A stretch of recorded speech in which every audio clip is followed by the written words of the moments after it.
Hey folks, Erick Stakelbeck here. Welcome to the Watchman Newscast live stream on this Wednesday, March 27th. We are 3 days into the launch of my brand new show, Stakelbeck Tonight.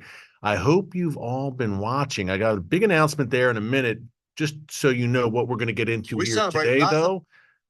Hezbollah, Israel, Lebanon, Syria, things heating up, folks. Back and forth, deadly back and forth. One Israeli killed today in a Hezbollah missile barrage in the northern city of Kiryat Shimona. We want to break that down. Also, Israel striking deep, and I mean deep in Lebanon, perhaps deeper than it struck since this all broke out on October 8th when Hezbollah, key point there, began barraging Israel with rockets and missiles. We want to talk about that. Also, did you see this major Israeli strike in eastern Syria the other day that targeted Iran's Islamic Revolutionary Guards Corps? We're going to talk about that as well. And then, hey, we have to talk about the Biden administration, the abstaining on Monday from that UN vote, that UN resolution demanding an immediate ceasefire in the Israel-Hamas war, essentially saying to Israel, you must stop now and leave Hamas alive to fight another day. The U.S., as it has done in previous rounds since October 7th, could have stepped in and vetoed that resolution. Instead, sorry, they took the easy way out, or should I say the craven way out, and this administration abstained. We're neither with you, Israel, nor against you, Israel. That's essentially what that says at the UN. And if you're not with us, you're against us. In this case, I believe that's the way Israel's looking at it. That's why Israel, hey, you saw Ron Dermer here on the channel on Monday. If you missed it, check it out here in our archives right under newscast. The top advisor, the right hand to Israel's Prime Minister Benjamin Netanyahu, joined me on Stakelbeck Tonight, my brand new TBN show, and we shared the entire interview here on the Watchman YouTube channel. Again, Monday in the archives, you'll want to watch this. This is the top advisor to Benjamin Netanyahu. He was supposed to, and he mentioned this in our interview, he was supposed to go to Washington, D.C. this week for high-level meetings with members of the Biden administration. Instead, after this UN resolution went down, it passed with the U.S. abstaining on Monday. Prime Minister Netanyahu said, you know what? Forget about it. I'm not sending that delegation, basically in protest, because the U.S. basically threw us under the bus and sold us down the river. This reminded me, so Ron Dermer did not go yet, but it may be back on. Apparently, according to reports out of the region, out of Israeli media, Prime Minister Netanyahu is now saying, okay, maybe we will send a delegation. Nonetheless, it reminded me of that infamous abstaining by the Obama administration, as then President Barack Obama was out the door in December 2016 on Christmas Eve and on the first day of Hanukkah. The Obama administration abstained from an anti-Israel vote at the UN. Again, we're neither for it nor against it. But in this case, if you're not for it, you're against it. That's basically what you're saying. And that is certainly the message that the world takes from it. Why do you think Hamas leader, top Hamas leader, he's a billionaire, by the way, Ismail Haniyeh, where did the money come from? I'm sure it was all through good, hard-earned sweat and grit and rolling his sleeves up and getting to work, right? Or not. More like the billions of dollars in international aid that has flowed into Gaza over the years. Much of it, and I know you're shocked by this, folks, has gone into the pockets of Hamas leaders like Ismail Haniyeh and Khaled Mashal, Musa Abu Marzouk, Yahya Sinwar. There's a reason in Gaza they live in luxurious villas with very huge in-ground swimming pools and fancy cars, while the people in Gaza struggle and scrape by every day. Because just as Yasser Arafat, the first Palestinian national leader, yes, the first, name me, if you differ with me and say, wait, it's been Palestinian land from time immemorial. Oh, really? Name me a great Palestinian king, emperor, explorer. Where are they from throughout history? No. the term Palestinian only came in vogue in regards to the Arab presence in the region in the 1960s with Yasser Arafat. And he was known also for taking billions of dollars and pocketing them and placing them in Swiss bank accounts and living like a king. So this is the MO. And by the way, if we're doing a very, very brief Cliff Notes version of history right here, the term Palestine derives from the Roman Emperor Hadrian around 135 AD, about 2,000 years ago.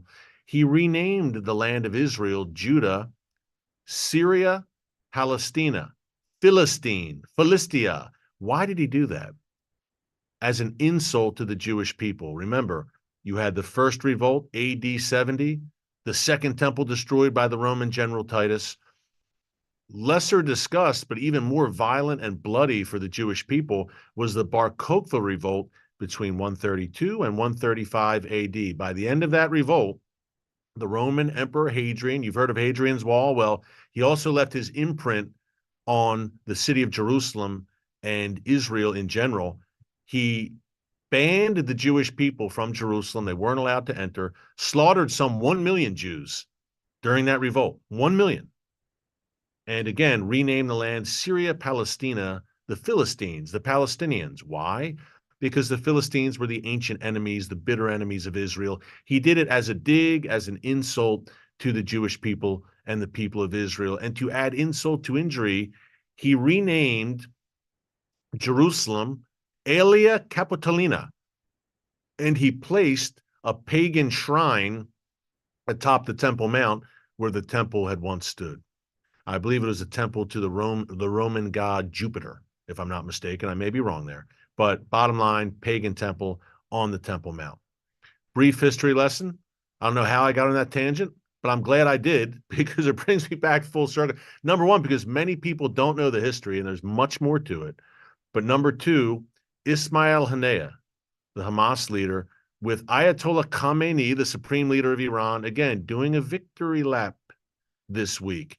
Why were they crowing together in Tehran? Well, because again, the U.S. abstained.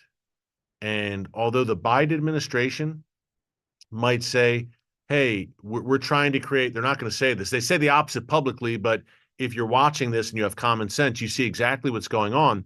They may say, hey, we're creating daylight between us and Israel through our actions. Clearly, their actions scream daylight and scream that there's separation between the administration and between Israel.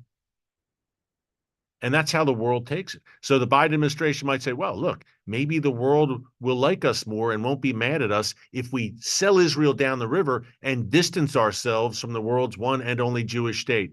Too bad. Iran, Hamas, no matter what you do, if you're the United States, my country where I'm sitting right now, no matter what you do, they will always group you in with Israel. For me, I welcome that because I'm a firm believer in Genesis 12:3 that God Almighty, the God of Israel, will bless those who bless his land and his people. And the opposite, also true. He will curse those who curse Israel. History bears it out again and again. So I love it. But many on the left, and the Biden administration certainly represents that faction, they don't want to be seen as by Israel's side in any kind of meaningful way, it seems, because then the world won't like us. But again, the world groups you in with Israel, whether you like it or not. You are the great Satan in their view. And I'm talking about the radical Islamic world, the Iranian regime, etc. And Israel is the little Satan. That's how they view our two countries, as attached at the hip. And that's where we're at. And so for the U.S. to abstain from this UN vote, again, Ismail Haniyeh, Ayatollah Khamenei, this was a great day for them. And they're saying, look, the world is turning against Israel. Even the great Satan didn't bail out the little Satan this time at the UN. And we know where the UN stands on Israel, right? The UN, brace yourself, has passed more resolutions against Israel than any other nation. This is since the mid-1940s when the UN came into existence, more resolutions against Israel than any other nation. That includes North Korea, Iran, the Soviet Union, China, and Fidel Castro's Cuba, not to mention Cuba today. This tiny nation the size of the state of New Jersey has borne the brunt of the UN's fury for 80 years. Telling, eh? Hey, look, we've got more to unpack here. I want to dig into those airstrikes in Lebanon and Syria. And man, to say it's intensifying, we've been saying that for, I don't know, 2 months, that the situation in the north, ever since I returned, and even before I returned from Israel, you all know if you watch a newscast on a regular basis. And if this is your first time, hey, be sure to subscribe. Click the notification bell so you get alerts every time a new video is posted. We are fast approaching 900,000 subscribers.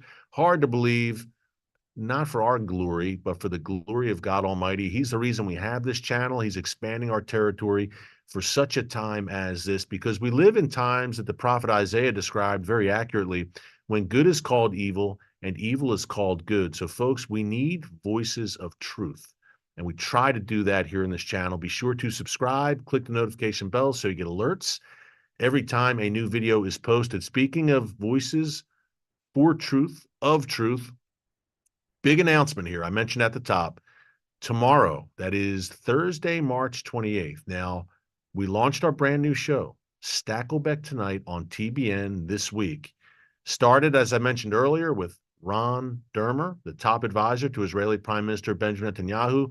Great program tonight with Dennis Prager and Greg Laurie. You'll want to check that out. Again, every night, the show's airing Monday through Friday, 7:30 p.m. Eastern Time. And then again at 10:30 p.m. Eastern Time, twice per night, Stakelbeck Tonight on TBN and TBN Plus. Make sure you check it out. We'd love to have our entire Watchman audience join us. It's the same kind of content you love from the Watchman, only more, and every weeknight on TBN, the world's largest Christian television network. Okay, tomorrow, March 28th, if you are in the Dallas-Fort Worth area, I repeat, if you are in DFW, I know we've got a lot of viewers. You're probably commenting right now from around the world. I see our very active live chat. We've got people from around the world, and especially, man, in the great state of Texas. I always see commenters from all over Texas.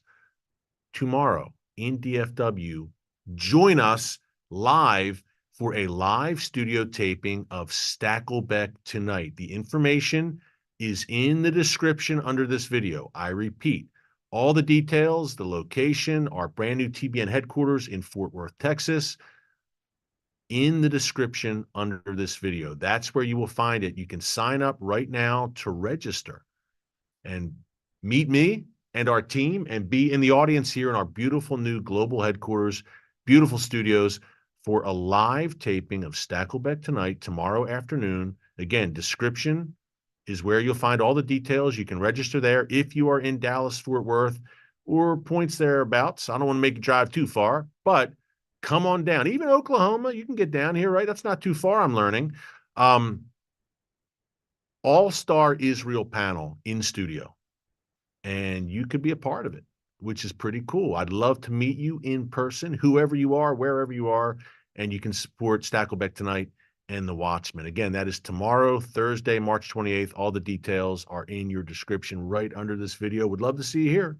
Okay, wanted to share that with you. And folks, we'll look to do more of that actually in the days to come. We have a lot of fun doing that, doing the live studio audience and getting to meet everyone. So that's coming. Okay, let's get into these airstrikes. I'm going to pull this up now. And remember, again, tonight on Stakelbeck Tonight, Greg Laurie, Dennis Prager, two guys I'm a big fan of. It was fun interviewing them about American revival.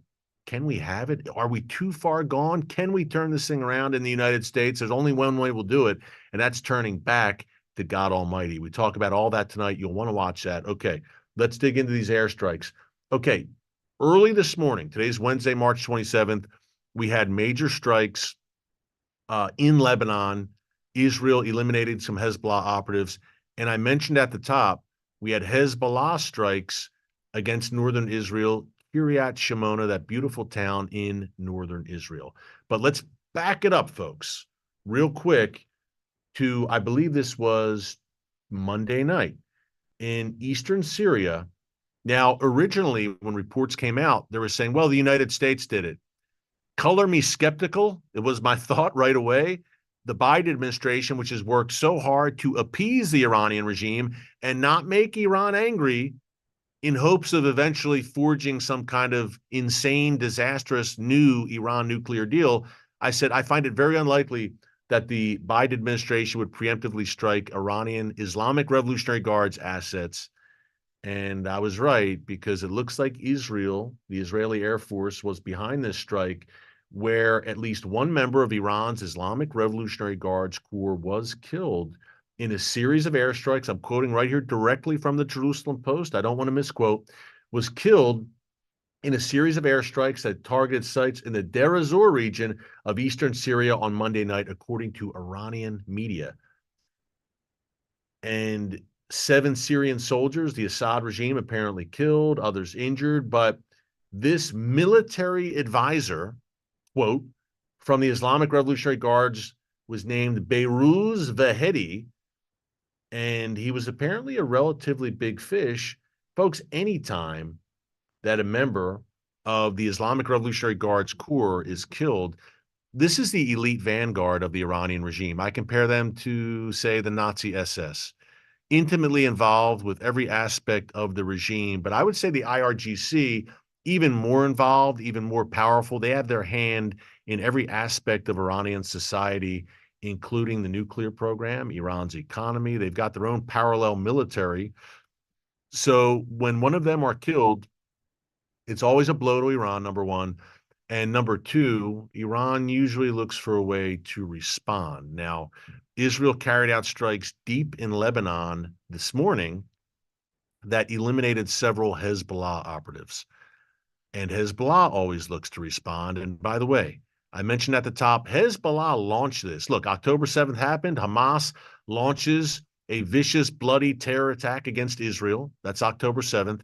The next day, October 8th, Hezbollah begins launching rockets at Israel from its perch in southern Lebanon. Now, since that time, at least 350, according to the IDF, 350 Hezbollah terrorists have been killed in counterstrikes by the Israel Defense Forces. Folks, that's a big number for Hezbollah. Those are fairly heavy losses for this terrorist army in southern Lebanon. So Israel is hitting Hezbollah, hitting them hard. And the thing that makes, I think, Israeli operations in Lebanon and Syria stand out is that it appears that Israel has great intelligence assets in Syria and Lebanon. Time and time again, the IDF has eliminated high-value Hezbollah and Iranian assets in those two countries. And look no further. Speaking of Hamas, hey, back in early January, right, in Beirut, Lebanon, Saleh al-Aruri, one of the top Hamas leaders, eliminated as well. So Israel has great intelligence there in Lebanon and Syria. You have to think that Hezbollah is looking over its shoulder time and time again now. But here's the deal. They have involved themselves, has Hezbollah, and they've essentially gotten in too deep. Now they can't turn back, because if they hold their fire now, they look weak. Remember, they're the resistance. They're the lions of jihad. That's at least how they paint themselves to the world. So if Hezbollah turns back now, man, it doesn't look too good. They have to continue to launch attacks against Israel. They will pull their punches in some respects. Some of the rockets fall in empty fields. At other times, they will up the barrages, only so much where they don't welcome or invite a complete massive Israeli counterstrike. So it's this tit for tat going on along the border, but it's much more than that. These aren't just skirmishes, folks. It's every single day, and they're deadly. Again, an Israeli civilian killed today in the wonderful, beautiful town of Kiryat Shimona. He's not the first. It's close to 10, I think, Israeli civilians who've now been killed since October 8th in these exchanges with Hezbollah. But remember, as I said, the exchanges with on the part of Hezbollah, I should say, have been much more lethal, needless to say. Some 350 killed. You know, and I know, if you've been watching this newscast on a regular basis, that a great northern war is coming. It's a question not of if, but when, and it's not me saying that. It is Israel Defense Forces saying that. It's if, not when. That great northern war is coming, ladies and gentlemen, no doubt.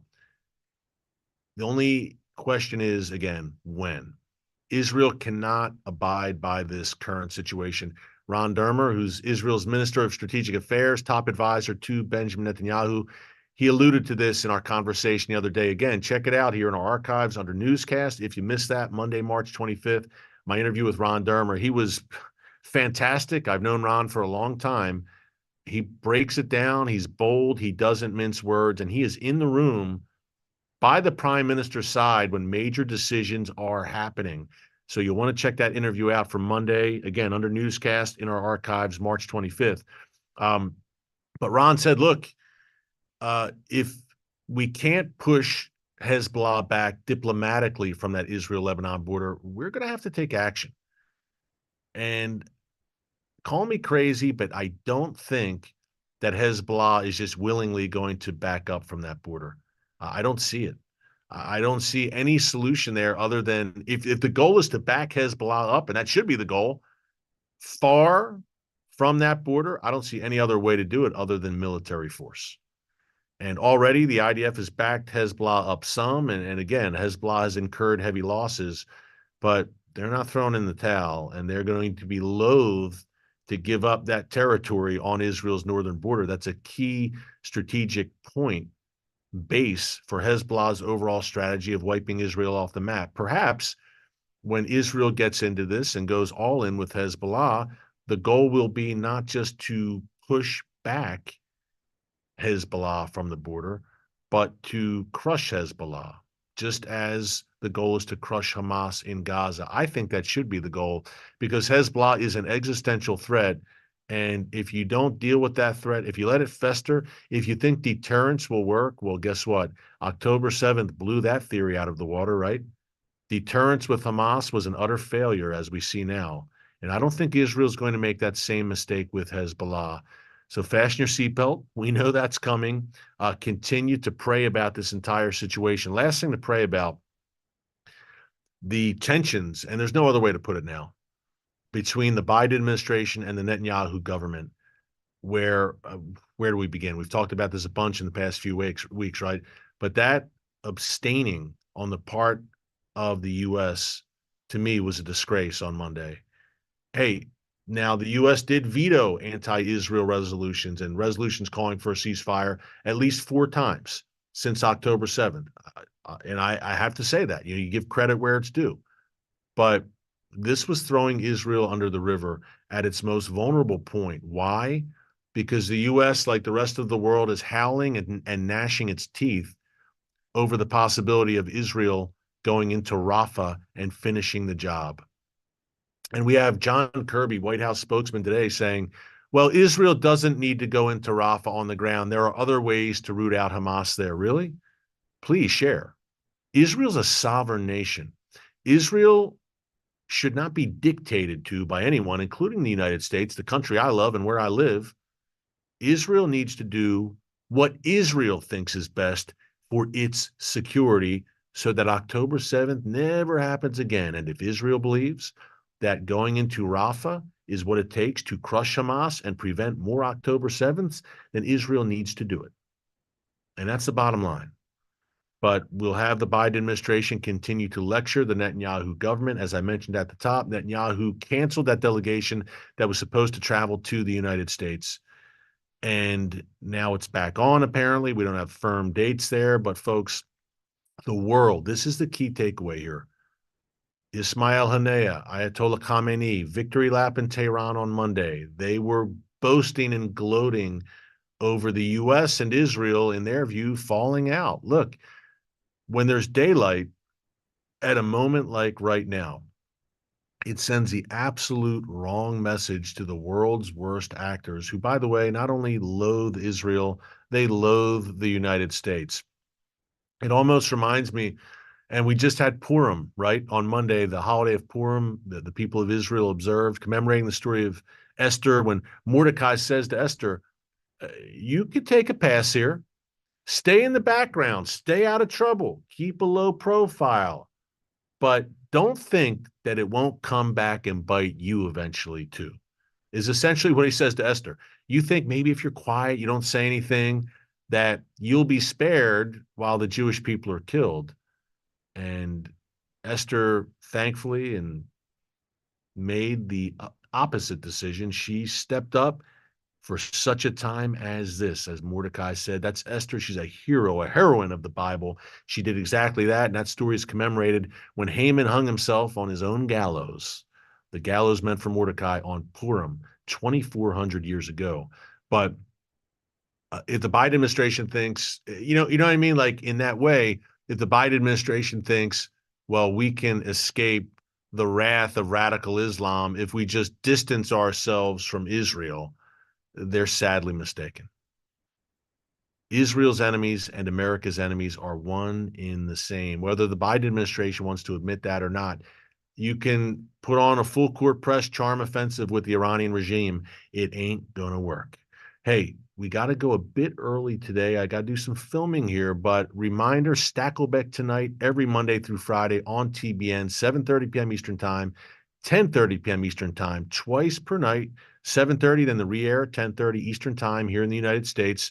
Do the math, check your local listings, and also reminder, live studio audience, if you're in DFW, Dallas-Fort Worth, and you want to join us tomorrow, check here in the description, and all the details are there.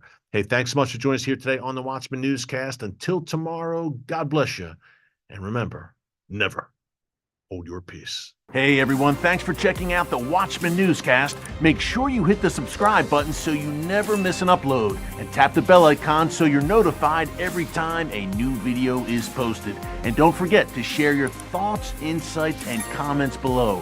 Thanks for watching. We'll see you back here tomorrow.